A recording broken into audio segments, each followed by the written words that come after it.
ඉතින් කොහොමද මගේ 8 ශ්‍රේණිය ආදරණීය දරුවනේ. අපි මේ ඉන්නේ අපේ ICT විෂය ඇතුලේ දෙවෙනි පාඩමේ. දෙවෙනි පාඩමේ සිද්ධාන්ත කොටස් සියල්ල සම්පූර්ණයෙන් සාකච්ඡා කරලා ඉවර වෙලා අපි දැන් එහි වර්ක් බුක් එකේ ඔබට ලැබිලා තියෙනනේ වැඩපොතක්. අනේ වැඩපොතේ ප්‍රශ්න සාකච්ඡා කරමින් ඉන්නේ. මේ දක්වා අපි මීට කලින් කරපු පාඩම් කොටසදී අපේ වර්ක් බුක් එකේ දෙවෙනි පාඩමට අදාළව අපට දීලා තිබුණ ක්‍රියාකාරකම් ටිකක්. ඇත්තෙන් මේ ක්‍රියාකාරකම් ඔක්කෝම වගේ අපි කරලා තිබ්බා ප්‍රායෝගිකව අපි ප්‍රැක්ටිස් කරලා තිබ්බා අපේ න්‍යායාත්මක කොටස්වලදී අපේ පාඩමේදී. ඒ නිසා මම ඔබට එම පිටුවල තිබුණ එකිනෙක ක්‍රියාකාරකම් ටික බෝඩ් එක පාවිච්චි කරලා කියලා දුන්නා. ඔබට එක ප්‍රැක්ටිකල් කොටසක් කරලා පෙන්නුවා. ඒ මොකක්ද මම පාඩමේදී නොකර ඉතිරි කරගෙන ආපු ෆයිල් එක්ස්ටෙන්ෂන් එකෙන් සහ ඩේට් ඇන්ඩ් ටයිම් එකෙන් කොහොමද ෆයිල් එකක් හොයන්නේ කියන එක මම ඔබට කරලා පෙන්නුවා. දැන් ඒ කොටස ඉවර කළා අපි මේ ඇවිල්ලා ඉන්නවා අපේ වර්ක්බුක් එකේ ඉතිරි ප්‍රශ්න ටික සාකච්ඡා කරන්න. මෙතනින් එහාට චුරුදු පුතේ ක්‍රියාකාරකම් නැහැ. ක්‍රියාකාරකම් ටික ඉවරයි. දැන් කතා කරන්න දෙන්නේ මේ දීලා තියෙන ප්‍රශ්න වලට පිළිතුරු. අපි යමු එකින් එක ඒවට පිළිතුරු හොයාගන්න. ඔබ හොඳට පාඩම් කරලා ඉන්නේ කියලා මම දන්නවා. අපේ මේ වීඩියෝ පාඩම් මාලාව පිළිවෙලට සියල්ලම නරඹලා අවශ්‍ය සටහන් ඔක්කොම ඔබේ පොතේ මම ඔබට වෙනම පොතක් තියාගන්න කිව්වා. ඒ පොතේ සටහන් කරගෙන තිබෙනවා. කෙටි සටහන් ඇඳගෙන තියෙනවා. රූප සටහන් ඇඳගෙන තියෙනවා. දැන් ඔයාලට දැනුම තියෙනවා. දැනුම හරියට සංවිධානය වෙලා තියෙනවද ඔබේ මනසේ කියලා තේරුම් ගන්න තමයි අපි මේ ප්‍රශ්න ටික සාකච්ඡා කරන්න යන්නේ. හොඳයි. වැඩේ පටන් ගමු. අපට තියෙන පළවෙනි ප්‍රශ්නය අද මෙම පාඩම් කොටසේ පහත දැක්වෙන යෙදුම් අතරින් වඩාත් ගැළපෙන යෙදුම තෝරා හිස්තැන් පුරවන්න. මෙන්න මේ කොටුව ඇතුළේ යෙදුම් ටිකක් ඔබට දීලා තියෙන වචන පිළිතුරු ටිකක් ඒ පිළිතුරු ඔප්ෂන්ස් ටික මෙන්න මේ තියෙන ප්‍රශ්න එක්ක බලමු ප්‍රශ්න කීයක්ද මෙතන 5යි මම ඉඩ මදි නිසා ඊළඟ පිටුවට ගත්ත පුතේ ප්‍රශ්න 10යි. එහෙනම් මේ ප්‍රශ්න 10ට පිළිතුරු 10 මේ කොටුව තුල තියෙනවා. අපි හොයලා පිළිතුරු සපයන්න ඕන. හොඳයි අපි වැඩේට සූදානම් වෙමු දුවපිතේ. ඉස්සෙල්ලා බලමු. මේ වගේ ප්‍රශ්නයක් අපට ලැබුණම ඔබ මේ 8 ශ්‍රේණිය ඉඳලා පුරුදු වෙන්න පුතේ 9 10 11 ශ්‍රේණිය වලදී 11 ශ්‍රේණියේ ඔබේ සාමාන්‍ය පෙළ විභාගයේදී උසස් පෙළ විභාගයේදී උනත් මෙන්න මෙවැනි ප්‍රශ්නයක් වර්ණයන් ලබා දීලා ඔබට ප්‍රශ්නයක් ආවොත් ඔබේ ඉංග්‍රීසි විෂය ප්‍රශ්න පත්‍රයේ උවත් අනිවාර්යයෙන්ම දුවේ පුතේ මා ගුරුවරයෙක් වශයෙන් ඔබට යෝජනා කරන්නේ මුලින්ම කළ යුතු දේ තමයි පුතේ මේ දීලා දෙන වර්ණයන් ටික කියව ගන්න. කියවලයන් මතකයක් ඔළුවේ දාගන්න. ඊට පස්සේ මේවා කියවලා උත්තර හොයන එක ලේසි. මේ ටික කියවන්න නැතුව එකින් එක කියවලා මේ වාක්‍ය ටික හිස්තැන් වලට උත්තර හොයන්න ගියාම ඇත්තටම කාලේ නාස්ති වෙනවා. කාලේ හොඳින් ඉතුරු කරගෙන පිළිතුරු සැපයීම කාර්යක්ෂම කරන්න නම් හොඳම දේ තමයි පුතේ මේ දීලා තියෙන ඔප්ෂන්ස් එක නැත්තම් දීලා තියෙන පිළිතුරු වර්ණයන් ටික හොඳින් කියව ගන්න. අපි යමු එකින් එක. පළමු එක පරිගණක. හරි පරිගණක ගැන දන්නවල ඊදර්නෙට් කෙවෙනිය. ඔයාලා දන්නවා මොකටද පාවිච්චි කරන්නේ? පරිගණකය අන්තර්ජාලයට සම්බන්ධ කරන්න හෝ පරිගණකය පරිගණක ජාලයකට සම්බන්ධ කරන්න නම් අපට ඊදර්නෙට් කෙවෙනිය හරහා ඩේටා කේබල් එකක් පාවිච්චි කරලා අපේ පරිගණකය සම්බන්ධ කරන්න පුළුවන්. යතුරු පුවරුව දන්නවා කීබෝඩ් එක PS2 වලට මතකයි කීබෝඩ් මවුස් කනෙක්ට් කරන කලින් පරිගණකවල තිබුණු පෝට් එක දැන් එන්නේ නැහැ. HDMI මොකක්ද ඩිස්ප්ලේ එකක් පරිගණකයට සම්බන්ධ කරන්න ඕනොත් බාහිර ඩිස්ප්ලේ එකක් ටීවී එකක් වගේ එකක් සම්බන්ධ කරන්න ඕනොත් අපට අවශ්‍ය වෙන පෝට් එක මේක පෝට් එකක් HDMI කියන්නේ. දහවක මෘදුකාංග ඩ්‍රයිවර් සොෆ්ට්වෙයාර් යම් උපාංගයක් පරිගණකයට සම්බන්ධ කරාට පස්සේ එකී උපාංගය අපේ පරිගණකයත් එක්ක නිසි ලෙස සහ නිවැරදිව ක්‍රියාත්මක කිරීමට අවශ්‍ය උපදෙස් මාලාව තමයි දහවක මෘදුකාංග කියන්නේ. අපි උදාහරණයක් වශයෙන් ගත්තොත් දුවේ පුතේ print එකක් මිලදී ගන්නවා කියන එක. print එකක් මිලදී ගත්තම සාමාන්‍යයෙන් මේ drivers ටික අපි පරිගණකයට install කරලා මේ print එක කොහොමද වැඩ කරන්නේ කියන උපදෙස් මාලාව අන්තර්ගත කරගන්න ඕන පරිගණකයට. සාමාන්‍යයෙන් වර්තමානයේන බොහෝ පරිගණක මෙහෙයුම් පද්ධතිවල මෙහෙයුම් පද්ධති සංස්කරණයන් වල මේ එකිනෙකට වෙනස් මුද්‍රණ යන්ත්‍ර වලට අදාළ driver softwares already දාලා තියෙන්නේ. ඒක මෙහෙයුම් පද්ධතියත් එක්කම එනවා. ඒ නිසා වර්තමානයේ අපි එහෙම දාන අවස්ථා අඩුවෙන් දැකලා තියෙන්නේ. ඒ කියන්නේ උපාංගය අලුතෙන් ගැල සම්බන්ධ කරනකොට ඊට අදාළ driver එක විශේෂයෙන් printers වල drivers අපිම install කරගන්න අවස්ථා ටිකක් අඩුයි. එහෙම කරන අවස්ථාවක් තියෙනවා පුතේ. සමහර විට printer drivers පරිගණකයේ මෙහෙයුම් පද්ධතියත් එක්ක එනවා. අපිට සමහර select කරලා ගන්න තියෙනවා. එහෙම නැත්නම් අපිට ඉන්ටර්නෙට් එකෙන් ඩවුන්ලෝඩ් කරගෙන දාන්න පුළුවන්. එහෙම නැත්නම් CD එකක් ලැබෙනවා මේ උපාංගයත් එක්ක. printer එක උදාහරණයක් ගත්තේ. ඊට පස්සේ ඒක දාලා අපිට පුළුවන් install කරන්න අවශ්‍ය වුණොත්. හොඳයි. ඒකත් මම කියලා දුන්නා. මොකද්ද පුතේ වචනය uninstall. install ස්ථාපනය කරනවා මෘදුකාංග ස්ථාපනය කිරීම. uninstall කියන්නේ ස්ථාපනය කළ මෘදුකාංග ඉවත් කිරීම. VGA අපේ පරිගණකයට මොනිටර් එකක් සම්බන්ධ කරන්න පාවිච්චි කරන පෝට් එක. VGA පෝට් එක. විදුලි සැපයුම විසන්ධි විදුලි සැපයුම විසන්ධි කිරීමක් ගැන කියන රීස්ටාර්ට් පරිගණකය නැවත පණ ගැන්වීම.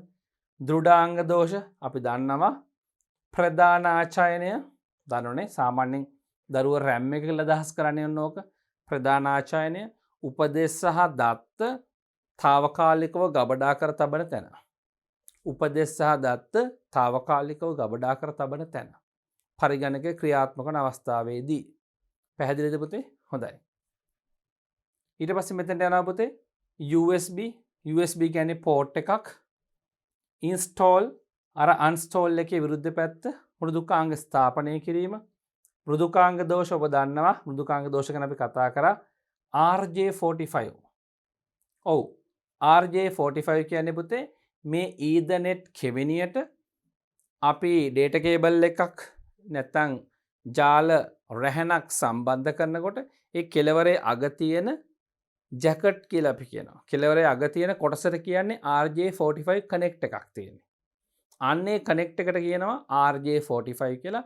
එය තමයි මේ ඊදර්නෙට් පෝට් එක පාවිච්චි කරලා පරිගණකයට සම්බන්ධ කරන්නේ.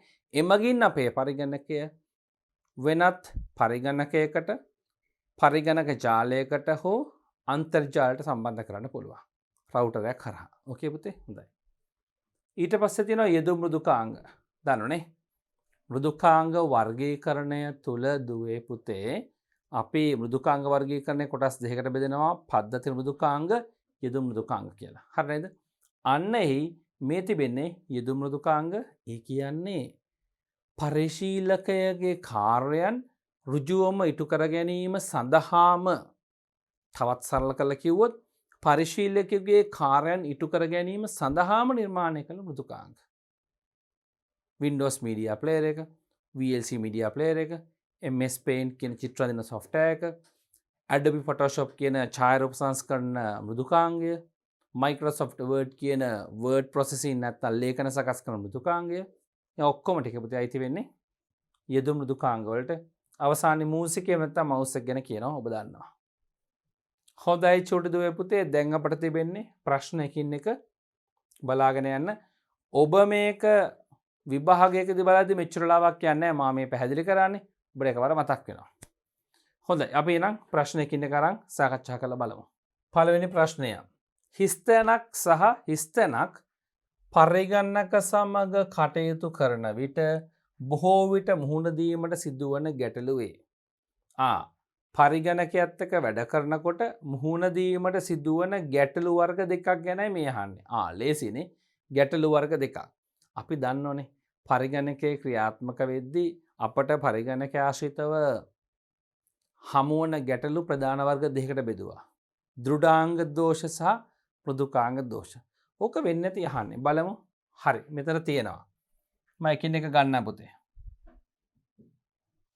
මම ඔබට පිළිතුර අපි තෝරගමු. මෙතන බලන්න පුතේ මෙන්න දෘඩාංග දෝෂ තියෙනවා මම මේව කට් කරනවා. හරි. එයා තෝරගත්තා. මෙන්න මෘදුකාංග දෝෂ තියෙනවා. ගන්න පිළිතුරු දෙක අපි කට් කරලා අයින් කරමු. ලේසි නේද? හරි. එහෙනම් මෙතෙන්ට එන්න ඕන පුතේ. දෘඩාංග දෝෂ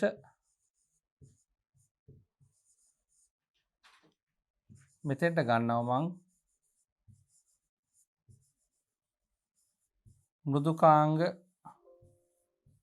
දෝෂ. හරි. දෘඩාංග දෝෂ සහ මෘදුකාංග දෝෂ පරිගණක සමග කටයුතු කරන විට බොහෝ විට මුහුණ දීමට සිදුවන ගැටලු වේ. පළවෙනි ප්‍රශ්නෙට පිළිතුර අපි හොයාගත්තා. දෙවෙනි ප්‍රශ්නය. හිස්තැන් දෙකක් තියෙනවා කලින් ප්‍රශ්නේ වගේම. හිස්තැනක් සහ හිස්තැනක් ක්‍රියාත්මක නොවීම දෘඩාංග දෝෂයකි. දෘඩාංග දෝෂයක් නම් මොකක් හෝ දෘඩාංගමය කොටස් දෙකක් ක්‍රියාත්මක නොවීම වෙන්න ඕන. බලමු මෙතන තිබෙන දෘඩාංග කොටස් මොනවද කියලා. පරිගණක කියන්නේ සමස්තයනේ පුතේ. හරි. පරිගණක කොටස්නේ ගන්න ඕන. යතුරු පුවරුව තියෙනවා. අපට එයාව ගන්න පුළුවන්. යතුරු පුවරුව වෙනත් උපාංග නැහැ මෙතන. ප්‍රධාන ආචායනය කියන්නේ පුතේ අපි උපාංගයක් තනි උපාංගයක් වශයෙන් සලකන්නේ නැහැ. මූසිකය තියෙනවා. දැන් ඔබට හිතේ PS2 port HDMI port එක ඊළඟට RJ45 connect එකක් වැඩ කරන්නේ නැත්නම් හරි නේද? හරි. ඒක connect එක පරිගණකයේ මුරුජු කොටසක් නොවේ. හරි නේද පුතේ? VGA port එක මේවත් දෘඩාංග කොටස් නේද? ඔව්. මේවත් දෘඩාංග කොටස් තමයි. තාර්කිකව ගත්තම සහ අපි මෙම පාඩම තුළ ඉගෙන ගත්ත යතුරු පූර්ව සහ මූසිකය ක්‍රියාත්මක නොවීම දෘඩාංග දෝෂයක් කියලා. මොකද මේවාට ගැලපෙන පිළිතුරු PS2, HDMI, RJ45, VGA, ප්‍රධානාචායනය මේවාට ගැලපෙන පිළිතුරු වෙනත් ප්‍රශ්නවල තියෙන්න පුළුවන්. දැනට අපි මේ දෙන්න ගමු ගොඩක් තාර්කිකව ගැලපෙන නිසා. හොඳයි. මම ඔබට නිකම්ම උත්තර ටික කියාගෙන යන්න බලාපොරොත්තු වෙන්නේ හැදුවේ පුතේ. පිළිතුරු තාර්කිකව ගන්න කොහොමද කියලා මම කියලා දෙනවා. හරි. යතුරු පූර්ව පළවෙනි එක.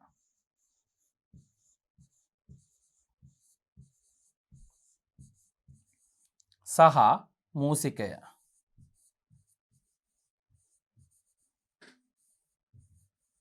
ක්‍රියාත්මක නොවීම දෘඩාංග දෝෂයකි. ප්‍රශ්න දෙකකට පිළිතුරු හොයාගත්තා. අපි යමු චුටුදුවේ පුතේ තුන්වෙනි ප්‍රශ්නෙට. පරිගණකයට සම්බන්ධ කර ඇති සියලු රැහැන් පරීක්ෂා කිරීම සිදු කළ යුත්තේ කිරීමෙන් පසුය. දුවේ පුතේ සියලු රැහැන් කිව්වම පරිගණකයට විදුලි බලය රැගෙන යන රැහැන් එහෙම අයිති. එහෙනම් එවැනි ඒවා පරීක්ෂා කිරීම කරන්න කලින් මොකද්ද කරන්න කිව්වේ? විදුලි සැපයුම අත්හිටවන්න කිව්වනේ. බලමු ඊට අදාළ යම් කාරණයක් මෙතන තියෙනවද? මේ තියෙන පුතේ විදුලි සැපයුම විසන්ධි කිරීම කරන්න ඕන. මෙන්න මම එයා සලකුණු කරා. මේක අපි මෙහෙන් ලියමු. ඉතින් පොඩ්ඩක් මදි වේ පුතේ. විදුලි සැපයුම විසන්ධි මම ටික පොඩියට ලිව්වේ පුතේ. විදුලි සැපයුම විසන්ධි කිරීමෙන් පසුවය. හරි. තුන්වෙනි ප්‍රශ්නට අපි උත්තරේ හොයාගත්තා. අපි දැන් යමු ඉක්මනට හතරවෙනි ප්‍රශ්නයට.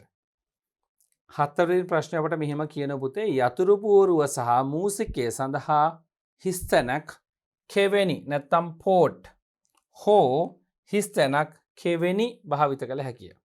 මේ කියන්නේ පුතේ යතුරු පුවරුව සහ මූසිකය පරිගණකයට සම්බන්ධ කරන්න මෙන්න මේ පෝට් පාවිච්චි කරන්න පුළුවන්. එහෙම නැත්නම් මේ පෝට් පාවිච්චි කරන්න පුළුවන් කියලා පෝට් වර්ග දෙකක් ගැන කියනවා. ඇත්තටම මොකද්ද දුවේ පුතේ මූසිකය? ඒ කියන්නේ මවුස් සහ කීබෝඩ් කම්පියුටර් එකට කනෙක්ට් කරන්න පාවිච්චි කරන්න පුළුවන් පෝට්ස්. ඔබ දන්නවා. එකක් PS2 පෝට් වර්තමානයේ නිෂ්පාදනය වෙන්නේ නැහැ අලුතෙන් එන පරිගණකවල. අනෙක ගොඩක් ජනප්‍රිය පෝට් එක මොකද? USB port. බලමු මේ පිළිතුරු වර්ණයන් දෙක තියෙනවද කියලා. මෙන්න තියෙන පුතේ PS2 පෝට්. හරි. ඒක ගන්න පුළුවන්. තව මෙහි තිබ්බ අපිට මතකයි USB පෝට් මේ තියෙන්නේ.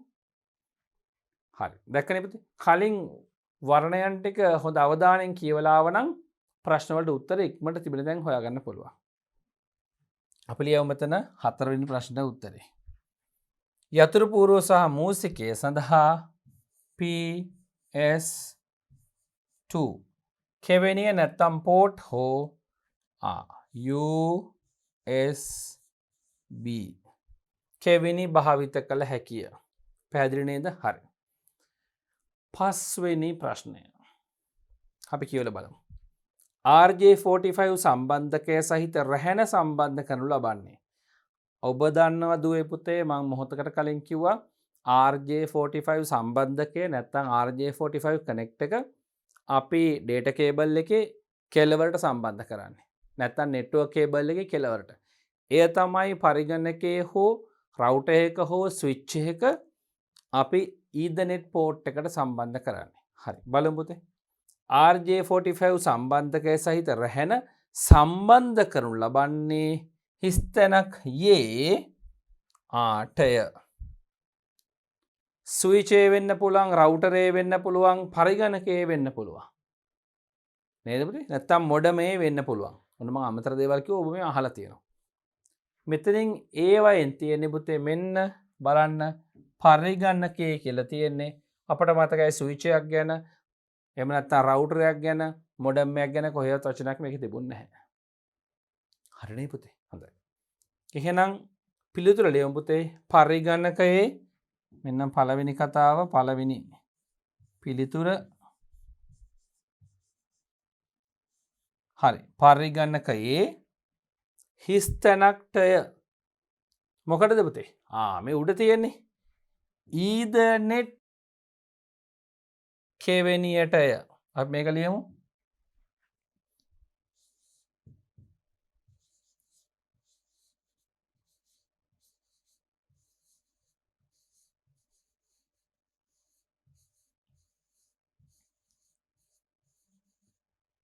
හරි. ඊතර්නෙට් කෙවෙනියටය. හොඳයි චූටි දුවේ පුතේ. අපි ප්‍රශ්න 5කට පිළිතුරු හොයාගත්තා. අපි ඊළඟ පිටුවට යමු. එතන තමයි අපේ 6 7 8 9 10 ප්‍රශ්න ටික තියෙන්නේ. 6 වෙනි ප්‍රශ්නය. පරිගණකයකට රූපවාහිනියක් සම්බන්ධ කිරීමේදී භාවිත කරනු ලබන්නේ රැහැන්නිය. මම ඔබට කිව්ව දැන් මොහොතකට කලින්. පරිගණකයකට විශාල ප්‍රමාණයේ රූපවාහිනියක් සවි කරන්න ගියාම සම්බන්ධ කරන්න ගියාම මොකක්ද අපි පාවිච්චි කරන්නේ? HDMI පෝට් එක. බලමු එහෙම එකක් තියෙනවද කියලා. ඔව් මෙහෙන් තිබ්බ නේද පුතේ? මේ තියෙන්නේ HDMI පෝට් එක. එහෙනම් අපි මෙතන දාගමු පුතේ පිළිතුර HDMI රැහැන. හොඳයි. අපි යමු ඊළඟ ප්‍රශ්නෙට. පරිගණක භාවිතයේදී ඇතිවන බොහෝ ගැටලුවට ඇති පළමු විසඳුම වන්නේ පරිගණකය මොනවා කරනකද? සාමාන්‍යයෙන් පුංචි ගැටලු ආවම අපි පහසුවට ඉක්මනටත් සහ හොඳම විසඳුම වෙන්නේ පරිගණකය රීස්ටාර්ට් කරන එක. හොඳයි. බලමු එහෙම පිළිතුරක් තිබ්බද? අපිට මතකයි රීස්ටාර්ට් තිබ්බනේ. හරි. මෙන්න මැද තියෙන පුතේ රීස්ටාර්ට් කියන එක. හරි. අපි බලමු එහෙනම් මේ පිළිතුර පුතේ.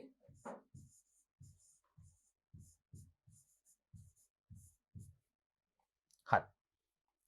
අපට දැන් තිබෙන්නේ 8 9 10 ප්‍රශ්න තුන පුතේ. 8 වෙනි ප්‍රශ්නය. පරිගණකයට සම්බන්ධ කර ඇති සමහර දෘඩාංග නිසියාකාරව ක්‍රියාත්මක නොවන්නේ එම දෘඩාංගවල හිස් තැනක් ස්ථාපනය කර නොමැති නිසාය. කිසියම් උපාංගයක් අපි ඔකට කියන පුතේ පෙරිෆෙරල් ඩිවයිසස් කියලා. පරිගණකයට බාහිරින් සම්බන්ධ කරන යම් උපාංගයක් පරිගණකයට සම්බන්ධ කළාට පස්සේ නිසියාකාර වැඩ කරන්නේ නැහැ. ගැටලු සහිත එක්කෝ වැඩ කරන්නෙම නැහැ. මේකට වෙන ප්‍රධාන ගැටලුව තමයි චුඩුවේ පුතේ දහවක මෘදුකාංග. ඩ්‍රයිවර් සොෆ්ට්වෙයාර් ඉන්ස්ටෝල් කරලා නැති එක. එහෙම පිළිතුරක් අපිට තිබුණා මතකයි මෙන්න මෙහෙට වෙන. මේ තියෙන බඳ දහවක මෘදුකාංග. මේ පිළිතුරත් ලබා ගත්තා.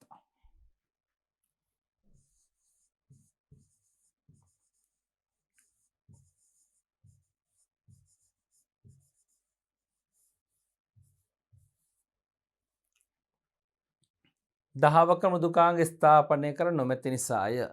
හොඳයි දුවේ පුතේ අපි යමු ඊළඟ ප්‍රශ්නෙට. 9. හිස් තැනක් මුලින්ම තියෙනවා. හිස් අවකාශය අඩු වූ විට පරිගණකය මන්දගාමී වේ. කුමක හිස් අවකාශය අඩු වුණාමද සාමාන්‍යයෙන් පරිගණකයේ මධ්‍යගාමී වෙන්නේ. ඒ කියන්නේ ෆ්‍රී ස්පේස් එක. නිදහස් ඉඩ පරිගණකයක ක්‍රියාකාරීත්වය හොඳ මට්ටමින් පවත්වා ගන්න හරිම වැදගත්. මොකේද පුතේ? RAM එකේ. නැත්තම් අපි කියනවා එහි සංකල්පයේ තාක්ෂණික වචනය ප්‍රධාන මතකය. ඔබට මතකයෙන් පිළිතුරක් තිබුණා. බලමු. ප්‍රධාන මේ තියෙන්නේ පුතේ ප්‍රධාන මතකය. මෙතන පුතේ පොඩි ගැටලුවක් තියෙනවා. අපි සාමාන්‍යයෙන් ප්‍රධාන ආචයනය කියන වචනය එහෙමම පාවිච්චි කරන්නේ නැහැ. හරිම වචනේ තමයි ප්‍රධාන මතකය. මේන් මෙමරි. මේන් ස්ටෝරේජ් කියලා අපි කියන්නේ නැහැ සාමාන්‍යයෙන්. හොඳේ? මේන් මෙමරි. පැහැදිලි නේ පුතේ? හොඳයි. එහෙනම් අපි මේ පිළිතුර ගමු.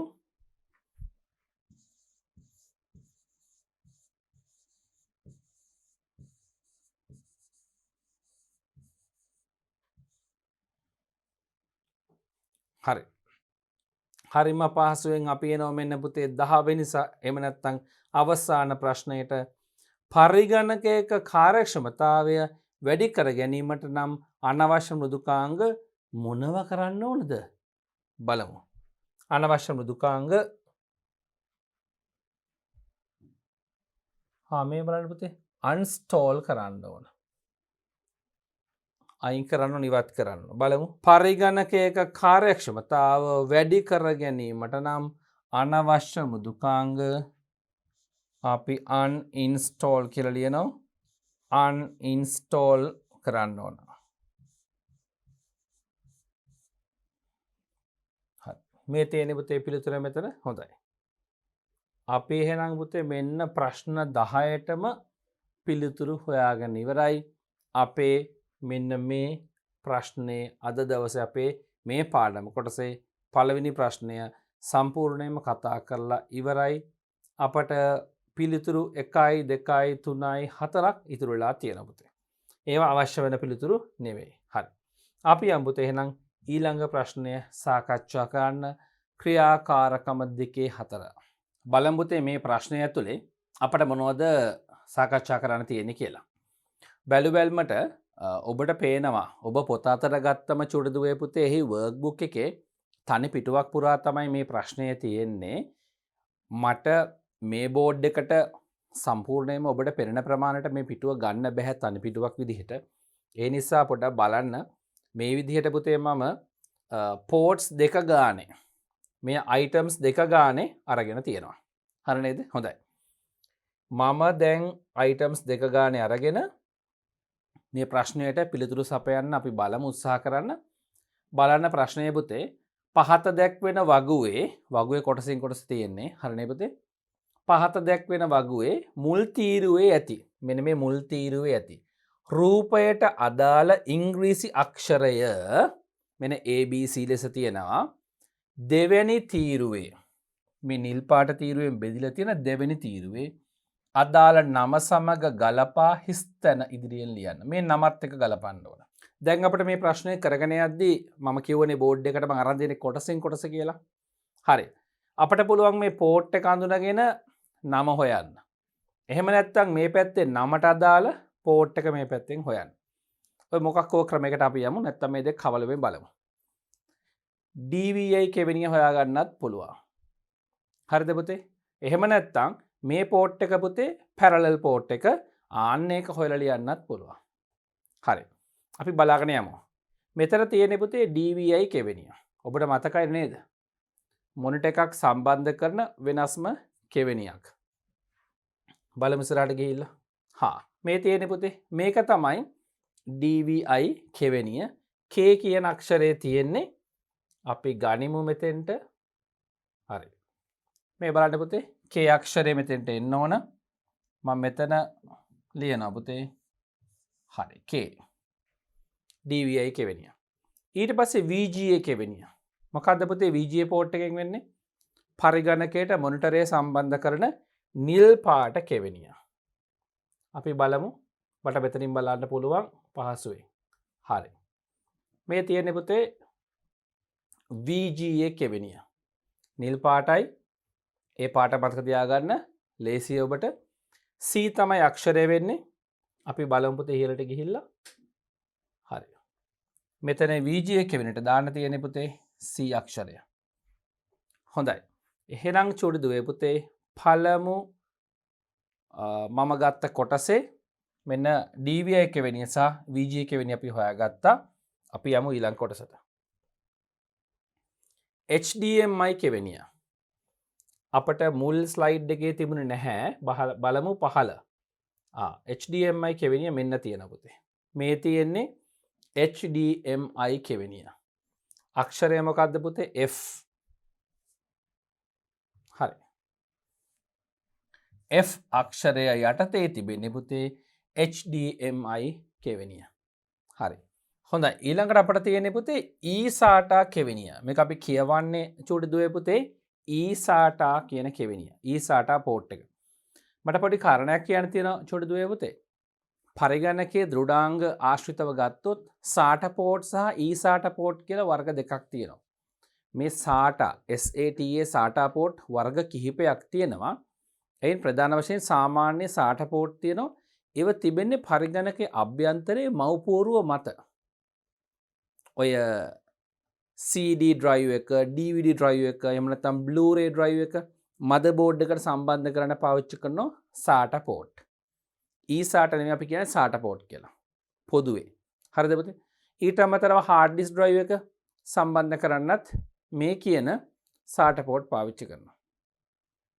එයින් පොඩක් එහාට ගිහිල්ලා අපි ටිකක් ඇඩ්වාන්ස් වුණාම අපි කතා කරන E SATA පෝට් එකක් ගැන. හරි. අන්න E SATA පෝට් එක තමයි පුතේ අපිට මෙතන හොයාගන්න තියෙන්නේ. බලමු මෙතන E SATA පෝට් එක. මේ තියෙන්නේ චූටි දුවේ පුතේ E SATA පෝට් එක. එයාට අදාළ අක්ෂරය වෙන්නේ B. හරි නේද? B අක්ෂරය. අපි එහෙනම් මෙතන එක ලියමු පුතේ මෙන්න B අක්ෂරය. හරි. අපි මෙහි කොටස් දෙකක්ම හොයාගෙන තියෙනවා. යමු තුන්වෙනි කොටසට. පැරලල් කෙවෙනිය. චූටි දුවල පුතාලට මතකයි පැරලල් පෝට් එක පාවිච්චි කරන්නේ printers පරිගණකයට සම්බන්ධ කරන්න. ඒ කියන්නේ USB පෝට් එකෙන් සම්බන්ධ නොකරන වර්ගයේ printers සම්බන්ධ කරන්න. අපි විශේෂයෙන් ඔවට කියන පුතේ impact printers කියලා. ඉම්පැක්ට් වර්ගයේ printers කියලා printers වර්ගයක් තියෙනවා. මම ඕක 6 ශ්‍රේණියේදී කෙටියෙන් කියලා තියෙනවා ඔබට. අන්නේ printers සම්බන්ධ කරන්න තමයි මේ parallel කෙවෙනිය පාවිච්චි කරන්නේ. බලමු පුතේ. මේක තරමක් විශාල කෙවෙනියක්. විශාල කියන්නේ ටිකක් දිගයි. රෝස පාටින් තමයි තිබෙන්නේ. මෙන්න මේ තියෙන්නේ චූටි දුවේ පුතේ අන්නේ parallel port එක. මම ඔබට කිව්ව රෝස පාටයි කියලා. මෙතන පොතේ දම් පාට රුරු පැහැයකින් සමහරට තියේවි පෙනෙන්න. නමුත් මෙහි නියම වර්ණය රෝස පැහැය. මේ මුද්‍රණය අවස්ථාවේදී වර්ණ වෙනස් වෙන්න පුළුවන්. හරිනේ පුතේ? හොඳයි. parallel port එක එහි අක්ෂරය A අපි ඒක මෙතෙන්ට ගමු. මෙන්න parallel කෙවෙනිය අක්ෂරය A. ඊට පස්සේ පුතේ අපට හොයාගන්න තියෙනවා VGA කෙවෙනිය. පරිගණකයේ මොනිටරය පරිගණකයට සම්බන්ධ කරන්න පාවිච්චි කරන කෙවෙනිය. ඔබට මතකයි ඒක නිල් පාට පෝට් එකක්. හරිද? නිල් පාටින් තිබෙන පෝට් එකක්. බලමු මේක කොතන තිබ්බේ කියලා. හොඳයි. මේ තියෙන්නේ චූටි දුවේ පුතේ අන්නේ පෝට් එක. එයට අදාළ අක්ෂරය වන්නේ C කියන අක්ෂරය. අපි එහෙනම් මෙතෙන්ට ඒ අක්ෂරය ගමු. මෙන්න VGA කෙවෙනිය පුතේ අක්ෂරය C. හරි. අපි යමු ඊළඟ කොටසට. මෙතනත් තියෙනවා පෝට් දෙකක් ගැන. අපි නමින් තමයි පෝට්ස් හොයලා උත්තර ලියන්නේ. Micro USB කෙවෙනිය. මයික්‍රෝ චිප්ස් තියෙනවා. ඕකට SD කාඩ් කියලාත් කියනවා. SD මෙමරි කාඩ් කියලාත් කියනවා. මෙන්න මයික්‍රෝ USB කෙවෙනි පාවිච්චි කරන පුතේ මයික්‍රෝ මෙමරි චිප්ස් සම්බන්ධ කරන්න. හරිද? පුංචි පෝට් එකක්. එහෙනම් බලමු මේ මයික්‍රෝ USB කෙවෙනිය මොකක්ද කියලා පුතේ. අපි පහලින් බලමු. මේ බලන්න. මේ තියෙන්නේ පුතේ පරිගණකයක මයික්‍රෝ USB කෙවෙනිය J අක්ෂරයෙන් තිබෙන්නේ.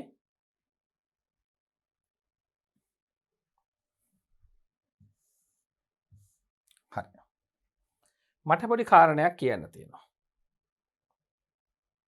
මම නැවතත් එම ස්ථානට යන්නම්. මේ තිබෙන කෙවෙනිය පොඩි ගැටලුවක් තිබෙනවා තිබෙන පින්තූරේ නම් පුතේ. එය හරියට පොඩ්ඩක් පේනවා අඩුයි. මොකද මේක micro SD card එකක් සම්බන්ධ කරලා තියෙන්නේ. micro SD card සම්බන්ධ කරන කෙවෙනිය කියලා මේකට කිව්වනම් ඉතා හොඳයි, ඉතා නිවැරදි. ඒක තමයි දෙන්න ඕන. micro USB කෙවෙනිය මීට වඩා වෙනස් පුතේ. USB කෙවෙනි වලම micro එකක් තියෙනවා, පුංචි එකක්.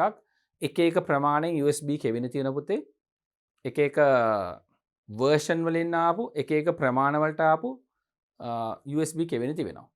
මෙතන නම් ඇත්තටම තියෙන්නේ පුතේ micro SD card එකක් මේ සවි කරලා තියෙන්නේ. ඊට අදාළ කෙවෙනිය තමයි කියන්නේ. මේක නම් මම ගොඩක් ගැඹුරට ඔබට කියන්න යන්නේ නැහැ. මොකද ඔබට confuse වෙන්න පුළුවන්, ඔබ ව්‍යාකුල වෙන්න පුළුවන් 8 ශ්‍රේණියේ දරුවෝ නිසා. ඒ වගේම මෙතන මේ තිබෙන micro USB කෙවෙනිය ගැනත් මම ගොඩක් විස්තර කරන්න යන්නේ නැහැ. මේ පින්තූරය මම සාපේක්ෂව ගත්තේ මොකද වෙනත් පින්තූරයක් අර මයික්‍රෝ USB කෙවෙනියට මෙතනට ගැලපෙන පින්තූරයක් නැහැ. නමුත් මෙය නිවැරදි පින්තූරයක් කියලා මට නම් කියන්න බෑ. මෙතන තිබෙන්නේ පුතේ micro SD card එකක් සවි කරන port තියෙනවා. අනේ micro SD card එක සවි කරන port එකක් තමයි. එම card එක සහ එම port එක පරිගණකයක laptop පරිගණකයක මේ තිබෙන්නේ. සවබ එක පැහැදිලි කරගන්න ඔබේ පොතෙත් බලද්දී මේ පින්තූරය ලොකුවට පැහැදිලිව පේන්නේ නැහැ. පෝට් එක පේන්නේ නැහැ. මෙතන සවි වෙච්ච කාඩ් එකයි පේන්නේ, micro SD කාඩ් එකයි. micro SD කාඩ් සහ micro SD කාඩ් සවි කරන පෝට් වෙනයි, micro USB පෝට් වෙනයි. කොහොම වුණත් මම පිළිතුර සටහන් කරා එතන යම් ගැටලුවක් තිබෙනවා. හොඳයි. අපි යමු නැවතත් මෙතෙන්ට. මෙන්න මේ පිළිතුරේ අපට යම් ගැටලුවක් තියෙනවා දුවේ පුතේ. හොඳයි. ඊළඟට RJ45 Ethernet කෙවෙනිය. හොඳයි.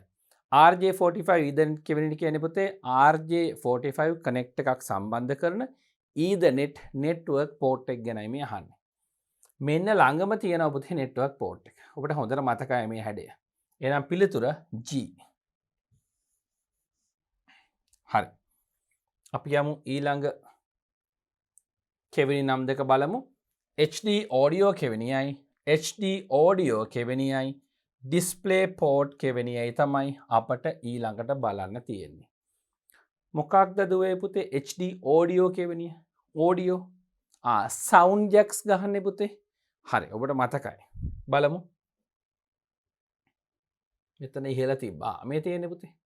මෙන්න අපි පාවිච්චි කරන sound jacks මේම 6ක් තියෙන්නත් පුළුවන්. 2ක් තියෙන්නත් පුළුවන්, 3ක් තියෙන්නත් පුළුවන්, 1ක් තියෙන්නත් පුළුවන්. මේ 6න් එකක් තියෙන්නත් පුළුවන්. 3ක් 2ක් තියෙන්නත් පුළුවන්. මේ 6ම තියෙන්නත් පුළුවන්. සාමාන්‍යයෙන් මේ 6ම එන්නේ නැහැ කිසිසේත්ම ලැප්ටොප් පරිගණකවල. 3ක් එන්නේත් නැහැ වර්තමානයේ එන්නේ 1යි ලැප්ටොප් පරිගණකවල, ඩෙස්ක්ටොප් පරිගණකවල තමයි පුතේ 2ක් හෝ 3ක් හෝ 6ක් ඔබට දකින්න ලැබෙන්නේ. හරි නේද? හොඳයි. E අක්ෂරය තමයි මේකට පිළිතුර පුතේ. අපි මේ ගැන ලියන්න ඕන මෙන්න මෙතන. HD audio කෙවෙනිය E අක්ෂරයෙන් එන්නේ. display port කෙවෙනිය. display port කිව්වම පුතේ port ගොඩක් තියෙනවා. හොඳේ. ඔව් දැන් අපි කියමු monitor එක display එකක් නම් ඒක නම් VGA port කියලා වෙනම නමකින් හඳුන්වනවා. නමුත් එයත් display සම්බන්ධ කරන port එකක්. අපි මීට කලින් ගත්ත HDMI port එක මතකද? ඉන්න මම ඔබට පෙන්වන්න. මෙන්න මේ HDMI port එක මෙන්න මෙයා. මෙයත් display port එකක් තමයි. ඔබට මතකයි රූපවාහිනී තිරයක් හෝ එවැනි වෙනත් බාහිර display එකක්. අපි කියමු multimedia project එක. මෙන්න මේ වගේ බාහිර display එකක් පෙන්වන්න එවැනි output එකක් දෙන්න පාවිච්චි කරන පුතේ මේ HDMI port එක. දැන් මේක දැනටම අපි ලකුණු කරලා ඉවරයි. HDMI කියලා මේ නමක් තියෙනුනේ. එහෙනම් ඉතුරුලා තියෙන display port එක මොකක්ද? අපි VGA port එක වෙනම ගත්තා. HDMI port එක වෙනම ගත්තා. තවත් එහෙනම් එකක් ඉතුරුලා තියෙන්න ඕන. ඔව් ඉතුරුලා තියෙන නිසා තමයි චූටි දුවේ පුතේ මෙන්න මෙතන මේ display port කෙවෙනි කියලා අපිට හොයන්න කියලා තියෙන්නේ. බලමු අපි හොයලා මම ඔබට පෙන්වන්න. අපි ඉහළ ඉඳන් බලාගෙන යමු. මෙතන නැහැ. මෙතනත් නැහැ. මෙතනත් නැහැ. මෙන්න මෙතන තියෙනවා. මෙන්න මේ පෝට් එක ගැනයි දුවේ පුතේ ඔය කියන්නේ.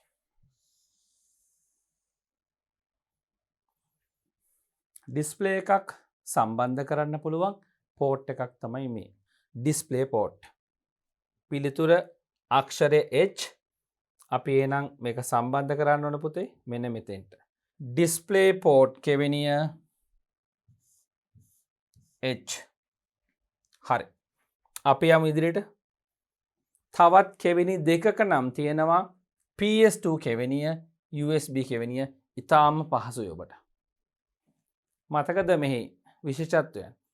PS2 කෙවෙනියත් USB කෙවෙනියත් පාවිච්චි කරනවා කීබෝඩ් මවුස් සම්බන්ධ කරන්නේ.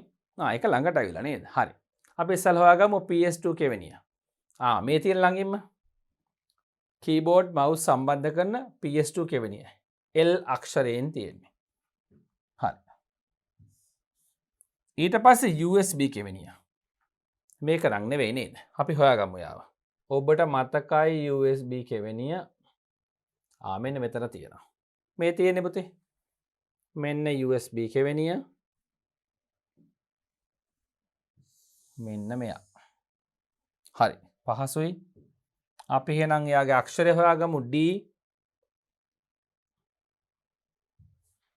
මෙතෙන්ට එන්නේ පුතේ D. හොඳයි ආදරණීය චූටි දුවේ පුතේ මේ බලන්න. අපි සියලුම පෝට්ස් නම් කළා අවසන්. ඔබට එකින් එක පෙන්වනවා බලන්න. පෝට් සියල්ලම අපි නිවැරදිව අක්ෂර පාවිච්චි කරලා නම් කළා අවසන්. පැහැදිලිනේ චූටි දුවේ පුතේ? හොඳයි. එහෙනම් එම ප්‍රශ්නෙටත් අපි සාර්ථකව පිළිතුරු හොයාගත්තා. අපි යමු කල් වේලා ගන්න නැතුව ඊළඟ ප්‍රශ්නය සාකච්ඡා කරන්න.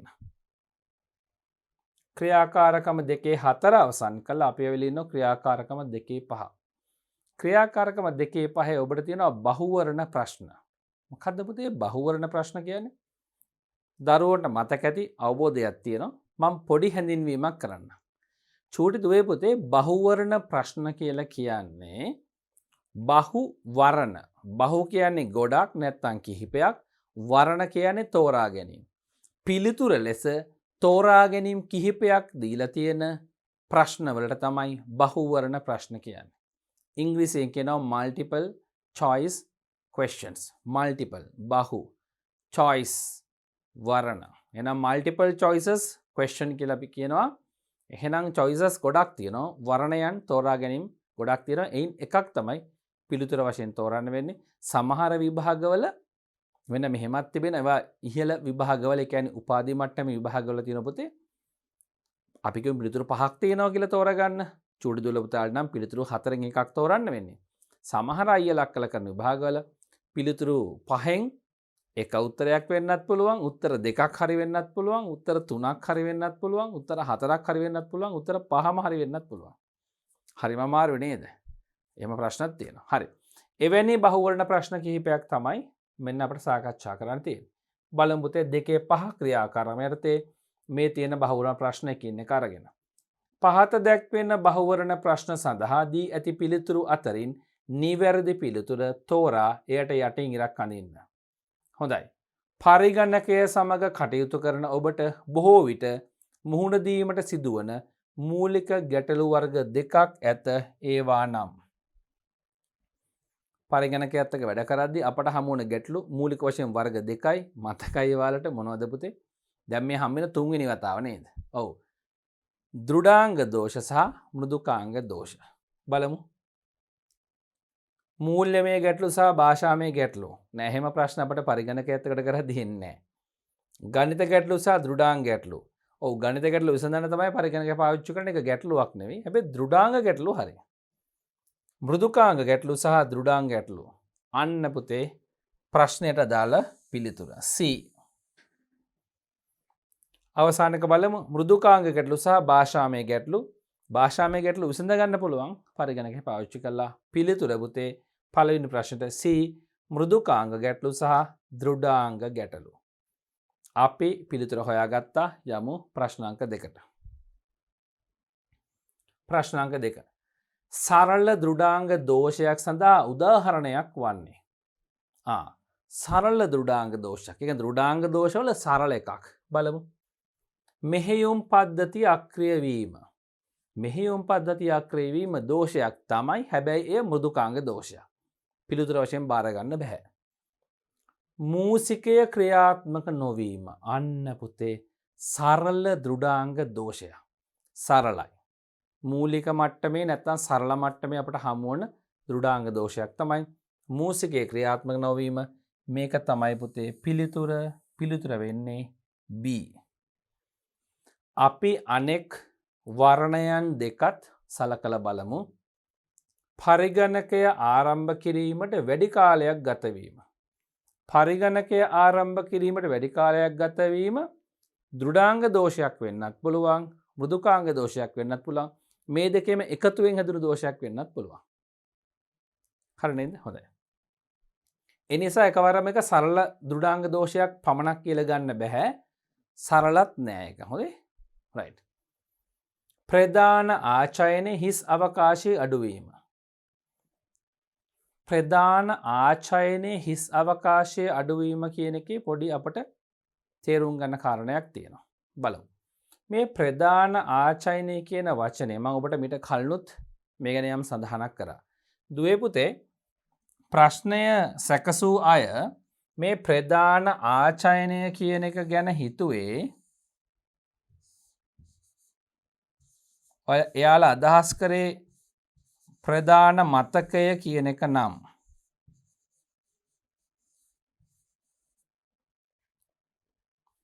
ඒකෙන් එන්නේ වෙනම උත්තරයක්. ඔවුන් අදහස් කළේ ප්‍රධාන ද්විතීක ආචයන උපාංගය ගැන නම්. එතෙන්ට එන්නේ වෙනම පිළිතුරක්. මේ ප්‍රශ්නය තුළ යම් ගැටලු සහගත බවක් කලිනුත් ආව. මම ඔබට කෙටියෙන් ගැන කිව්වා. මං ඒ වෙලාවේ ගත්තේ ප්‍රධාන මතකය කියන අදහස. මොකද පරිගණකය තුළ ප්‍රධාන ආචයනය කියලා අපේ විශේෂ භාවිතයක් හරි අඩුයි. ඇත්තට භාවිත කරන්නේ ප්‍රධාන මතකය කියලා ගන්නවා.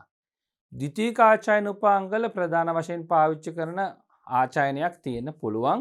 අපිට එහෙම කියන්න පුළුවන්, වැරදීම කියන්න බෑ. නිශ්චිතව අපි ගන්න පුතේ ප්‍රධාන මතකය කියන එක. හරිද?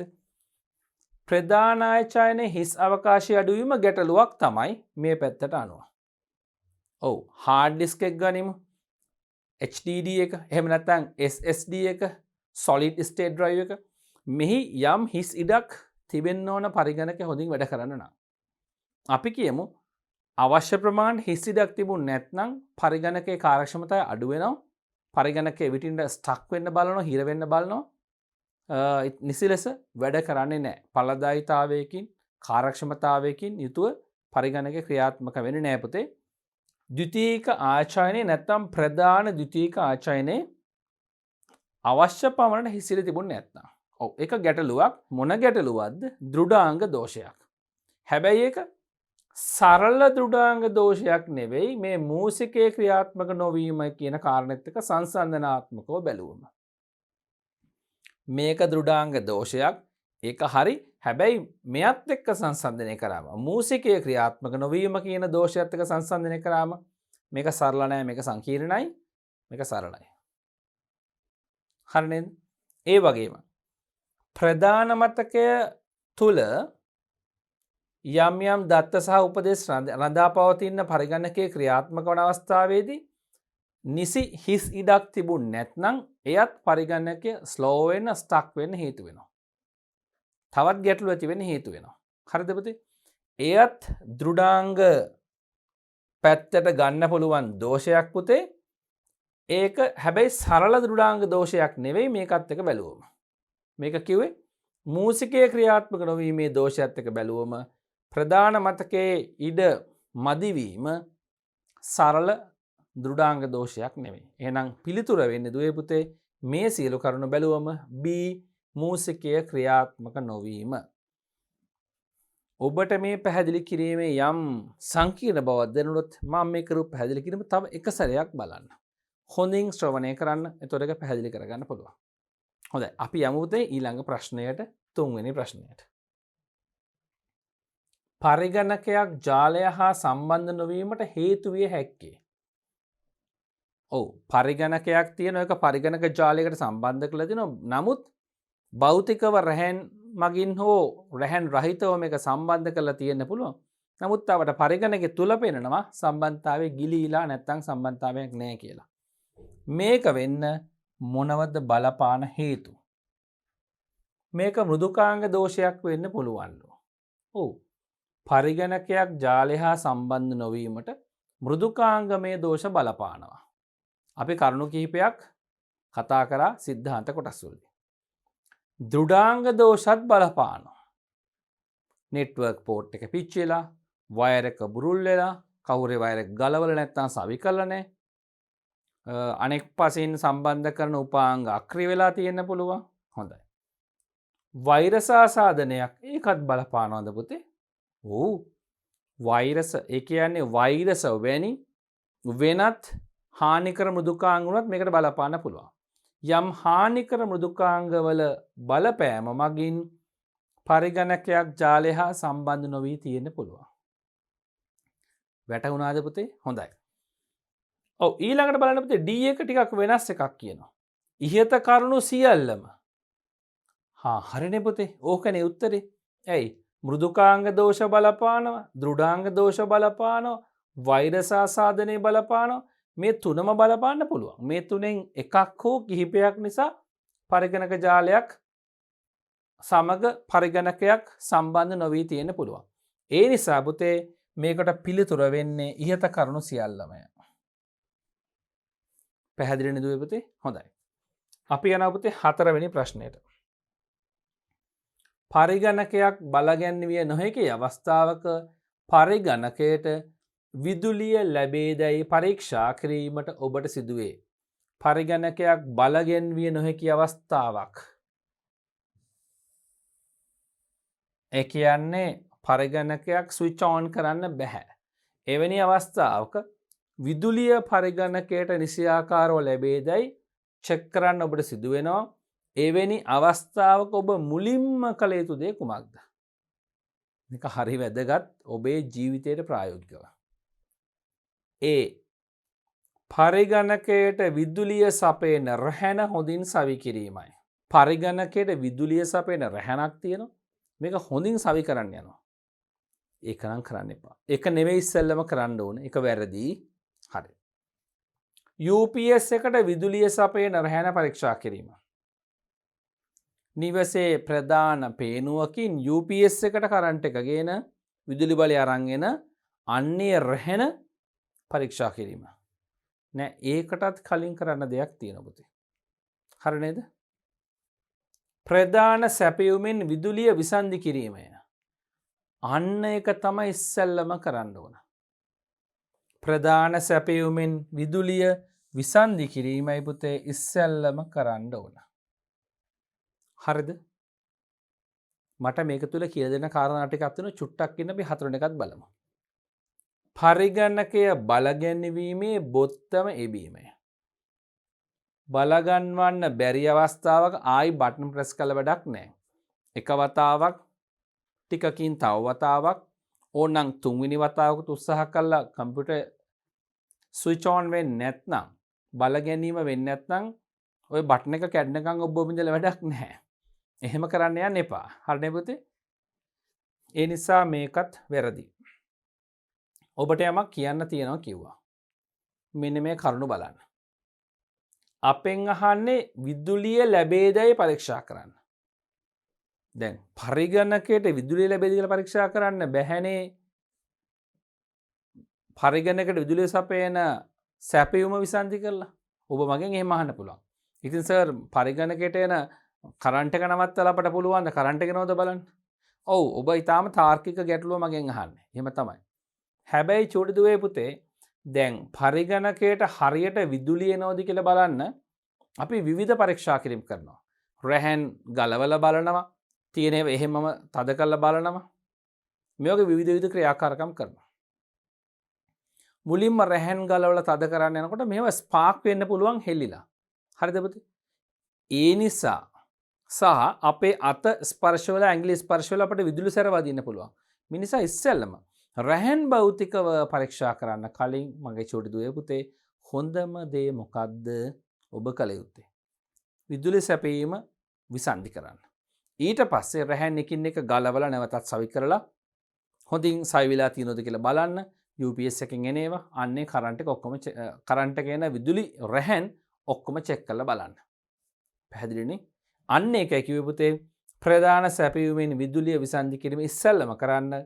ඊට පස්සේ අන්න පුතේ පරිගණකයට විදුලිය සපයන රැහැන හොඳින් සවි කරන්න. විසන්ධි කරලා. විසන්ධි කියන්නේ ඔක්කොම ප්ලග් එක ගලවන්න පුළුවන් පේනුව පැත්තෙන් නැත්නම් UPS එක පැත්තෙන්. ඊට පස්සේ පරිගණකයට සපයන පැත්තෙන් හොඳින් සවි කරන්න. UPS එකටත් විදුලිය සපයන රැහැන පරීක්ෂා කරන්න පුළුවන්.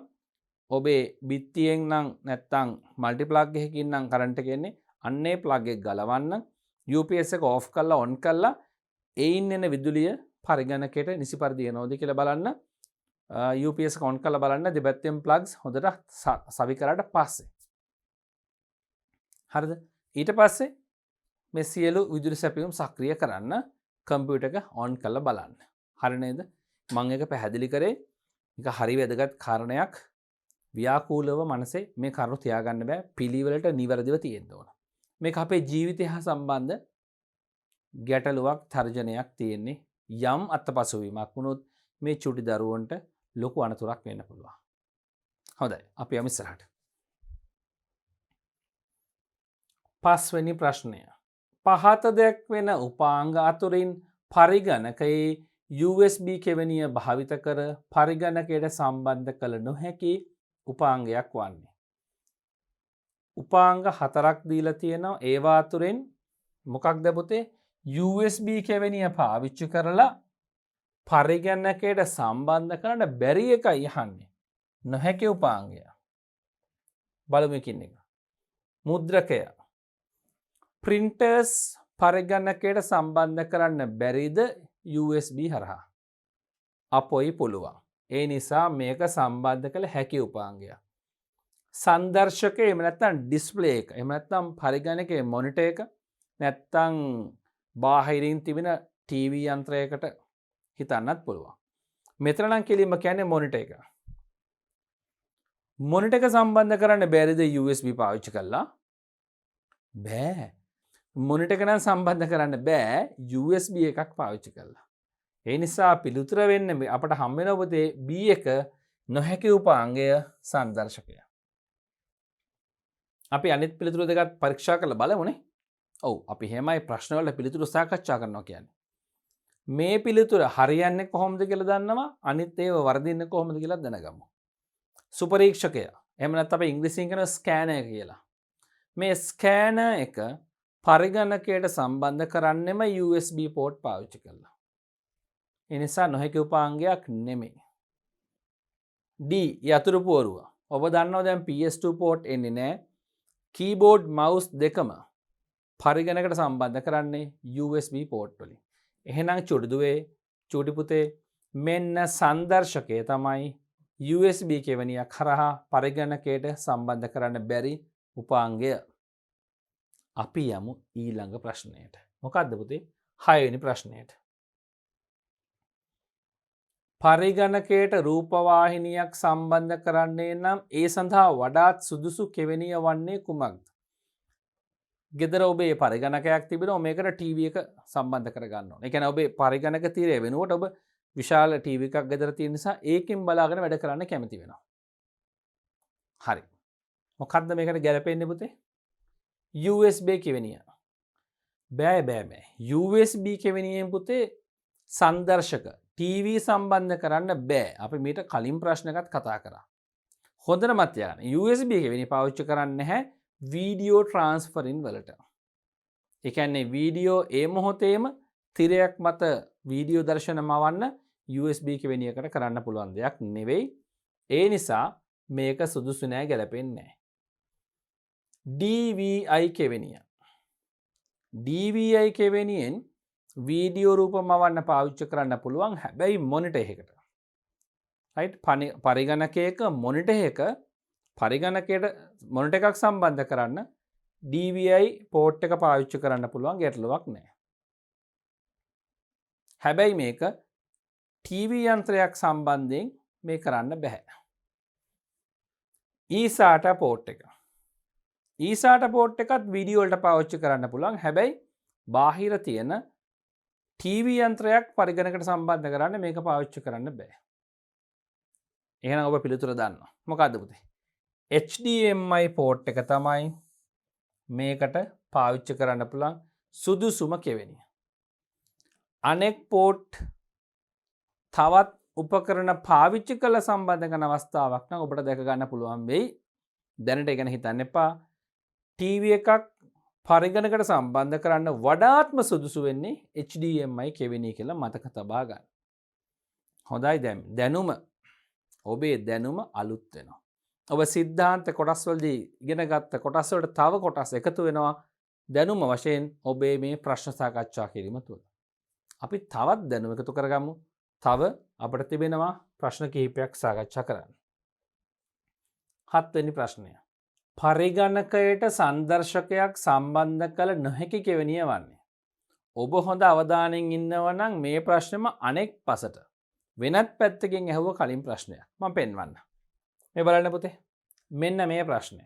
මෙතන කිව්වේ USB කෙවෙනියක් භාවිත කරලා පරිගණකයට සම්බන්ධ කරන්න බැරි උපාංගය මොකක්ද කියලා ඇහුවා. එතෙන්දී පිළිතුර වුණේ සංදර්ශකය. ඒ ඇතුළතදී මම ඉතුරු වර්ණයන් සාකච්ඡා කරන්න ගිහිල්ලා දැන් මේ අපි සාකච්ඡා කරන්න යන 7 වෙනි ප්‍රශ්නයට අදාළ පිළිතුරෙන් භාගයක්ම අපට ලැබුණා. බලන්න පුතේ. USB වලින් සංදර්ශකයක් සම්බන්ධ කරන්න බෑ පරිගණකයට. එහෙනම් දුවේ පුතේ 7 වෙනි ප්‍රශ්නේදී පරිගණකයට සංදර්ශකයක් සම්බන්ධ කළ නොහැකි කෙවෙනිය වන්නේ මොකක්ද? ඊටාම සරලව තේරුම් ගන්න. මෙන්න පුතේ මොකක්ද? අතන ප්‍රශ්නට පිළිතුර අනෙක් පසන මෙතෙන්ට අරගෙන තියෙනවා.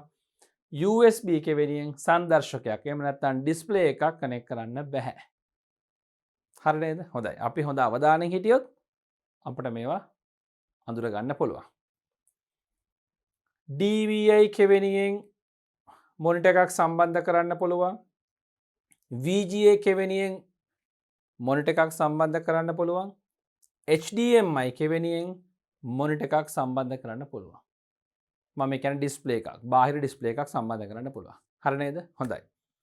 ප්‍රශ්න 7ක් සාකච්ඡා කරලා අපි යමු 8 වෙනි ප්‍රශ්නෙට. 8 වෙනි ප්‍රශ්නේ චූටි දුවේ පුතේ ඔබේ පරිගණකයේ පැතුරුම්පත් යෙදුම් මෘදුකාංග විවෘත කිරීමට නොහැකිය. මෙයට හේතු විය හැක්කේ පරිගණකයේ තියෙන විවිධ යෙදුම් මෘදුකාංග අතරින් මොනවද දුවේ පුතේ යෙදුම් මෘදුකාංග කියන්නේ? ඇප්ලිකේෂන් සොෆ්ට්වෙයාර් කියන්නේ. ඔව් පරිශීලකයාගේ කාර්යයන් ඉටු කර ගැනීම සඳහාම නිර්මාණය කළ මෘදුකාංග ඒවට කියනවා යෙදුම් මෘදුකාංග කියලා. පරිගණකයේ එවැනි යෙදුම් මෘදුකාංගයක් තියෙනවා පැතුරුම්පත් යෙදුම් මෘදුකාංගය. ඔව් පැතුරුම්පත් අපි නැත්නම් අපි කියන ස්ප්‍රෙඩ්ෂීට් කියලා. හොඳම උදාහරණයක් තමයි පුතේ මේ පැතුරුම්පත් නැත්නම් ස්ප්‍රෙඩ්ෂීට් වලට Microsoft Excel කියලා කියන්නේ. හරි. එකත් ඔළුවේ මත යන ඉස්සරහට යමු පුතේ. මෙවැනි පැතුරුම්පත් යෙදුම් මෘදුකාංගයක් විවෘත කිරීමට නොහැකි වෙනවලු. ඒකට හේතුවක් අහනවා. වෛරස ක්‍රියාකාරකමකි. ඔව් වෙන්න පුළුවන්. හානිකර මෘදුකාංග තියෙන වෛරස් වැනි හානිකර මෘදුකාංග විවිධ ඒවා තියෙනවා. ඒවයි බලපෑමක් මත පුතේ පැතුරුම්පත් යෙදුම් මෘදුකාංගයක් නෙවෙයි ඕනම යෙදුම් මෘදුකාංගයක් විවෘත කරගන්න බැරි වෙන්න පුළුවන්. හරි. පළවෙනි එක හරි. අපි ඔබට තියාන ඉස්සරහට යමු. පැතුරුම්පත් යෙදුම් මෘදුකාංගයේ නරක් වීම. කරප්ට්. කෑම නරක් වෙනවා වගේද? ඔව් කෑම නරක් වෙනවා වගේ මෘදුකාංගත් නරක් වෙනවා. මෘදුකාංග ස්ථාපනය කරලා තියෙනකොට එසේ ස්ථාපනය කර තිබෙනවායයි කියන්නේ එම මෘදුකාංගය ක්‍රියාත්මක කරවීම සඳහා අවශ්‍ය වන උපදෙස් මාලාවන්. A set of instructions. උපදෙස් මාලාවන් එකතුවක් නේ තියෙන්නේ. අන්නේ උපදෙස් මාලාවන් වල යම් යම් දත්ත කොටස් මැකිලා ගිහිල්ලා නැත්තම් ඒවා කරප්ට් වෙලා ක්‍රියාත්මක කරන්න බැරි විදියට හානි වෙලා තියෙන්න පුළුවන්. එහෙම මෘදුකාංග කොටස් වලට හානි වුණා පුතේ එවැනි මෘදුකාංග ක්‍රියාත්මක කරන්න විවෘත කරන්න බැරි වෙනවා. එහෙනම් දෙවෙනි B කියන වර්ණයත් හරි. තුන්වෙනි එක. නොමිලේ අත්හදා බැලීමට දී තිබූ කාලය අවසන් වීම. ඔව්. සමහර යෙදුම් මෘදුකාංග තියෙන ඒවා නිර්මාණය කළ ආයතන පුද්ගලයෝ එයාලා මේවා අපට නොමිලේ පාවිච්චි කරන්න දෙනවා. ලයිසන් සොෆ්ටයාස් හිමිකම් සහිත මෘදුකාංග ඔව් නොමිල දෙනවා දින 30ක කාලයකට පාවිච්චි කරන්න කියලා. දැන් දින 30 අවසන් වුණාට පස්සේ මේ මෘදුකාංගය නැවත ක්‍රියාත්මක කරන්න බෑ විවෘත කරන්න බෑ. මොකද අර අපිට ෆ්‍රී යූස් කරන්න දීපු ටයිම් පීරියඩ් එක ඉවරයි. ඒකත් එක හේතුවක් වෙන්න පුළුවන් යම් මෘදුකාංගයක් විවෘත කරගන්න බැරි වෙන්න. ඒකත් අපි තියලා ඉස්සරහට යන්න. ඉහත සඳහන් කුමන හෝ හේතුවක් නිසා විය හැකි. ඔව් මේ ඉහත සඳහන් කළ ABC යටත තියෙන මොකක් හෝ හේතුවක් මේකට බලපාන්න පුළුවන් මේ පැතුරුම්පත් යෙදුම් මෘදුකාංගය විවෘත කරගන්න බැරි වෙන්න. පැතුරුම්පත් යෙදුම් මෘදුකාංග විතරක් නෙවෙයි ඕනෑම යෙදුම් මෘදුකාංගයකට මේ බලපෑම වෙන්න පුළුවන් විවෘත කරන්න බැරි වෙන්න. එහෙනම් පුතේ පිළිතුර වෙන්නේ මොකක්ද? ඊයත සඳහන් කුමන හෝ හේතුවක් නිසා විය හැකිය කියන එක. ප්‍රශ්න අංක 8ත් අපි සාර්ථකව සාකච්ඡා කරා. යමු ප්‍රශ්න අංක 9ට. ප්‍රශ්න අංක 9 පදනම් වෙන්නේ ඊසාටා කෙවිනියක් ගැන බලමු කියවලා. ඊසාටා කෙවිනිය යොදා ගනු ලබන්නේ පහත දැක්වෙන කුමන උපාංගය සම්බන්ධ කිරීමටද? ඊසාට කෙවිනිය ගැන අපි කතා කරා. වෙනම ප්‍රශ්නයකදනේ. ඊසාට කෙවිනියේ පින්තූරත් එක්ක මතකයි නේද? මෙතෙන්දි අහන්නේ ඊසාටා කෙවිනිය යොදා ගනු ලබන්නේ පහත දැක්වෙන කුමන උපාංගය සම්බන්ධ කිරීමටද? අපි ඊසාට කෙවිනිය ගැන කතා කරා පුතේ මීට කලින් ප්‍රශ්නයකදී. හරි. ඊසාට කෙවිනිය සාමාන්‍යයෙන් පාවිච්චි කරන්නේ චූට දුවේ පුතේ මේ ස්ටෝරේජ් සම්බන්ධ කරන්න. ඒ කියන්නේ ආචායනයන් පරිගණකයට සම්බන්ධ කරන්න.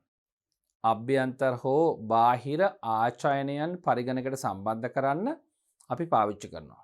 හරිද පුතේ?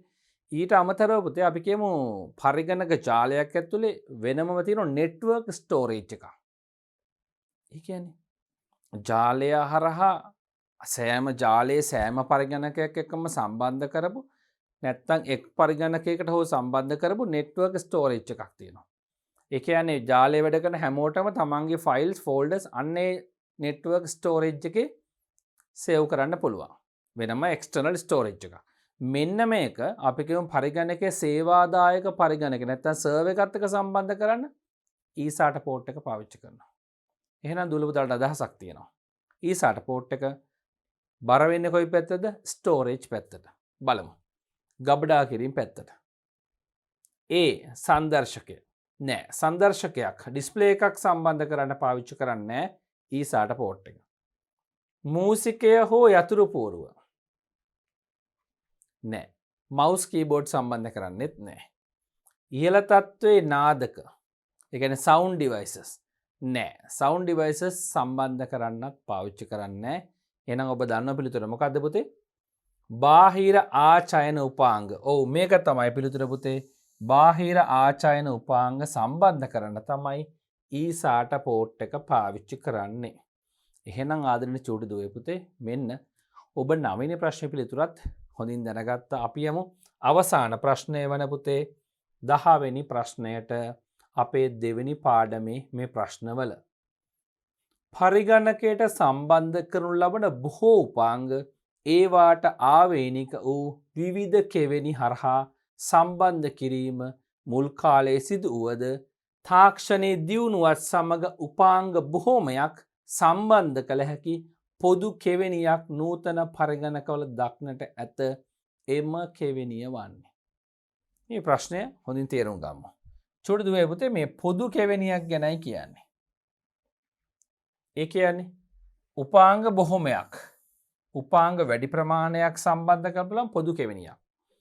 ඒ කියන්නේ කාලයකට කලින් එකිනෙකට වෙනස් උපාංග ස්වාධීන වෙන වෙනම උපාංග පාවිච්චි කරලා පරිගණකයට සම්බන්ධ කරපු විවිධ උපාංග දැන් පරිගණකට සම්බන්ධ කරන මේ තනි පෝට් එකක් පාවිච්චි කළ කෙනෙක වර්ගයක පෝට් එකක් ඒ වර්ගේ පෝට් කිහිපයක් තියෙන සාමාන්‍ය ඔවු මේ ප්‍රශ්නයට උත්තරේ වශයෙන් ලැබෙන පෝට් එක එකක් නෙවෙයින් කිහිපයක් තිබෙනවා ලැප්ටොප් පරිගණක දෙපසම බොහෝ විට තියෙනවා එවැනි කොටු හැඩේ පෝට් කිහිපයක් එනවා මේක පොදු පෝට් එකක් මේකට පුළුවන් එකිනෙකට වෙනස් උපාංග පරිගණකට සම්බන්ධ කරන්න උදව් කරන්න මොකක්ද පුතේ මේ HDMI කෙවනිය නෑ HDMI කෙවනිය වීඩියෝ හා අපි කියමු ඉහළ මට්ටමේ වීඩියෝ දර්ශන සඳහා තමයි සපෝට් කරන්නේ විශේෂයෙන් ඩිස්ප්ලේ තමයි සම්බන්ධ කරන්නේ හරි නේද ඊසාට පෝට් එක සම්බන්ධ කරන්නේ චුඩුවේ පුතේ ආචායන මාධ්‍ය අපි මොහොතකට කලින් කතා කරා ආචායන මාධ්‍ය සම්බන්ධ කිරීම ඒ හැරෙන්න වෙනත් ඒවා සම්බන්ධ කරන්න පාවිච්චි කරන්නේ නැහැ පොදුවේ බොහෝ උපාංග සම්බන්ධ කරන්න පාවිච්චි කරන්නේ නැහැ DVI පෝට් එක DVI පෝට් එක පාවිච්චි කරන්නේ නැති පුතේ ඩිස්ප්ලේ එකක් සම්බන්ධ කරන්න DVI පෝට් එක ඩිස්ප්ලේ එකක් සම්බන්ධ කරනට අමතරව තවත් බොහෝ උපාංග සම්බන්ධ කරන්න නම් බෑ අවසාන එක තමයි නම් පිළිතුර මොකද්ද පුතේ USB පෝට් එක ඔව් ඉස්සර මුල්ම කාලේ මූසිකය පරිගණකයට සම්බන්ධ කරන්න චුඩු දුවේ පුතේ ආව සීරියල් පෝට් එකක් ඔව් සීරියල් පෝට් එකකින් තමයි මූසිකය පරිගණකයට සම්බන්ධ කරේ ඔබට මේ වෙලාවේ මම සීරියල් පෝට් එක ගැන ලොකුට විග්‍රහ කරන්න යන්නේ නැහැ ඔබ මතක තබා ගන්න. ඒවට කිව්වා සීරියල් මවුස් කියලා. පස්සේ මේ සඳහා PS2 පෝට් එක ආවා. මතකයිනේ? දැන් ඒ මවුස් සම්බන්ධ කරන්න පුළුවන් පරිගණකයට USB පෝට් එක හරහා. මුල්ම කාලේ කීබෝඩ් සම්බන්ධ කරන්න ඕනේ පරිගණකයේම කොටසක් වශයෙන් තමයි ආවේ. පස්සේ වෙනම බාහිර කීබෝඩ් සම්බන්ධ කරන්න ඕන වුණාම ඒ කියන්නේ යතුරු පූරු වෙනම සම්බන්ධ කරන්න ඕන වුණාම PS2 පෝට් එක පාවිච්චි කරා වර්තමානයේ මේ සඳහා තියෙන්නේ USB පෝට් එක. මවුස් කීබෝඩ් දෙකම USB පෝට්. මුල් කාලේ පුතේ printers වලට වෙනම පෝට් තිබ්බා. හැබැයි දැන් කෙලිම USB පෝට් එකකින් බොහෝ මුද්‍රණ යන්ත්‍ර සම්බන්ධ කරන්න පුළුවන්. ඒ වගේම පුතේ මේ කීබෝඩ් මවුස් printer සැරුණුම ස්කෑනර්ස් සුපරීක්ෂක පෙන් ඩ්‍රයිව්ස් සමහර වීඩියෝ ගේම් ප්ලේ කරන්න අවශ්‍ය උපාංග ඊට පස්සේ අපට තියෙන පුතේ මාර්ග ගුලාව ජොයිස්ටික් ට්‍රැක් බෝල් මේ වගේ ගොඩාක් උපාංග තව තියෙන පුතේ QR කෝඩ් හරිද මේ වගේ බොහෝ ඉන්පුට් ඩිවයිසස් අපිට කියන ඉන්පුට් ඩිවයිසස් කියලා මෙන්න මේවා සම්බන්ධ කරන පාවිච්චි කරන පුතේ USB පෝට් එක. හොඳයි. මම ඔබට උදාහරණ කිහිපයක් කිව්වා USB පෝට් එක හරහා සම්බන්ධ කරන උපාංග වලට. හොඳයි මගේ ආදරණීය චුටි දුවේ පුතේ අපි මෙන්න ප්‍රශ්න සියල්ලම සාකච්ඡා කළ අවසන්. අපි දැන් ඉන්නේ මේ පාඩමේ අවසානයේ. මම මේ පාඩම ගැන පුංචි සමාලෝචනයක් කරන්න. ඔබට මතකයි පරිගණකයේ මෙහෙයුම් පද්ධතිය භාවිතයෙන් පරිගණකයක් සිටවුම් කිරීම සහ වින්‍යාසගත කිරීම තමයි පරිගණකයේ පාඩම නම වුණේ. අපි මුලින්ම පරිගණකයේ දිනය, කාලය සහ කාල කලාපය, date, time and time zone settings හදන්න, ඒවා වෙනස්කම් කරන්න කොහොමද කියලා ඉගෙන ගත්තා මෙහෙයුම් පද්ධතියේ පහසුකම් පාවිච්චි කරලා. ඉන්පසු අපේ පාඩම යොමු වුණේ ෆයිල් නැත්නම් ගොනු දෙසට පරිගණකයක තිබෙන ගොනුවල ප්‍රොපර්ටිස් නැත්නම් ඇට්‍රිබියුට්ස් මොනවද කියලා අපි සාකච්ඡා කරලා ඉගෙන ගත්තා. එකිනෙකට වෙනස් බොහෝ ඇට්‍රිබියුට්ස් ප්‍රමාණයක්. හොඳයි. ඊට පස්සේ පුතේ අපි මේ ෆයිල්ස් සේව් කරාට පස්සේ ඒවා අපේ අවශ්‍යතාවය අනුව නැවත අපට සර්ච් කරලා ගන්න කෙටියෙන් quick access ක්‍රමයකට සර්ච් කරලා ගන්න ක්‍රමය අපි ඉගෙන ගත්තා. ෆයිල් එකේ නමින් හෝ ෆයිල් එකේ වර්ගයෙන් හෝ ෆයිල් එක සේව් කරපු ක්‍රියේට් කරපු දිනය අනුව හොයා ගන්න ක්‍රමයක් අපි ඉගෙන ගත්තා. ඒ ක්‍රමවේද ගැන ප්‍රැක්ටිස් කරා. ඉන්පසු පරිගණකයේ තිබෙන දෝෂාවේක්ෂණයේ පැත්තට ට්‍රබල් ෂූටින් පැත්තට තමයි පාඩම හැරෙන්නේ. එහිදී මුලින්ම දෝෂාවේක්ෂණය සඳහා අපි දැනගත යුතු දැනුමක් තමයි පරිගණකයේ පෝට්ස් ගැන. ඔව් පරිගණකයේ පෝට්ස් නැත්නම් කෙවෙනි ගැන අපි ඉතා ලස්සනට රූප සටහන් සහිතව ඉගෙන ගත්තා. ඉන්පසු අපි පරිගණක ඇති විය හැකි දෝෂ වර්ග දෙකකට හඳුනගත්තා. දෘඩාංග දෝෂ, මෘදුකාංග දෝෂ කියලා. මෙන්න මේ වර්ග දෙක වෙන වෙනම සාකච්ඡා කරා. ඒට අදාළ උදාහරණ අරගෙන ඒවා විසඳන්න විසඳුම් පියවර වශයෙන් උදාහරණ කිහිපයක්ම සාකච්ඡා කළා අවසන් කළා. හොඳ දැනුමක් ඇති කරගත්තා. ඉන්පසු දෘඩාංග දෝෂ වලින් පස්සේ මෘදුකාංග දෝෂ සාකච්ඡා කරා. ඒක කොටස් දෙකකට ගත්තා. යෙදුම් මෘදුකාංග ආශ්‍රිත දෝෂ සහ මෙහෙයුම් පද්ධතිය ආශ්‍රිතව ඇතිවිය හැකි දෝෂ. ඒවටත් උදාහරණ කිහිපය බැගින් කතා කරලා අපි හොඳ දැනුමක් ඇතුව තමයි මේ පාඩමේ සිද්ධාන්ත කොටස් ටික අවසන් කරේ. චුටි දුල පුතාලට මතකයි පාඩම තුලදීම මං යම් ප්‍රායෝගික පාඩම් කොටස් කිහිපයක් ඔබ වෙනුවෙන් ඉදිරිපත් කරා මගේ පරිගණකය පාවිච්චි කරලා. ඉන්පසු ඔබගේ ICT කියවීම් පොතෙන් එහාට ගිහිල්ලා අපි වර්ක්බුක් එක ගත්තා. වැඩ පොතේ තිබෙන ක්‍රියාකාරකම් සාකච්ඡා කරමින් ප්‍රායෝගික පුහුණුවකුත් එක් කොටසක් මා ලබා දුන්න ඔබට. ඉන්පසු මෙම ප්‍රශ්නාවලිය සාකච්ඡා කරමින් තමයි හිටියේ. එම ප්‍රශ්න සියල්ලම සාකච්ඡා කළා. දෙවෙනි පාඩම පුරාවට අපි ඉගෙන ගත්ත දැනුම බ්‍රෂ් අප් කරා අපි. ඔබට මතකයි. හොඳයි. මෙහෙනම් චුටි දුවේ පුතේ මට ඔබගෙන් සමුගන්න අවසරයි මේ පාඩම අවසන් කරමින්. එහෙනම් දෙවෙනි පාඩමෙන් ඔබ ලබාගත් දැනුම නැවත නැවත ඔබ පාඩම් කළා මතකේ රඳව ගන්න. තුන්වෙනි පාඩමින් මාත් එක්ක හමු වෙමු.